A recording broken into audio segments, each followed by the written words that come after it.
Now using semicolons gets a little tricky. So you want to use semicolons when you've already added commas in your sentences to separate your objects. Now, look here. I have this sentence, I have vacationed in Destin, Florida, Gulf Shores, Alabama, and Tybee Island, Georgia.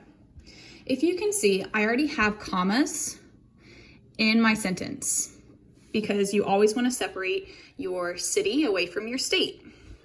Now, I'm going to section this off because my 3 places are Destin, Florida, Gulf Shores, Alabama, and Tybee Island, Georgia.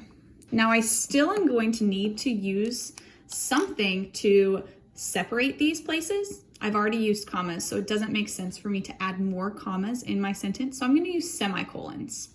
So my first semicolon is going to separate my first place in this sentence from my second place. So I'm going to separate Destin, Florida from Gulf Shores, Alabama by adding a semicolon.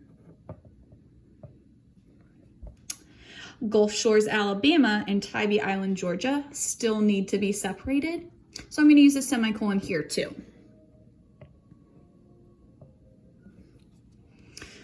I've used my semicolon to separate my places instead of my comma because I've already added commas in this sentence. So I have 3 places here. I'm going to need 2 semicolons. If I had 3 places in this sentence, I would need, no,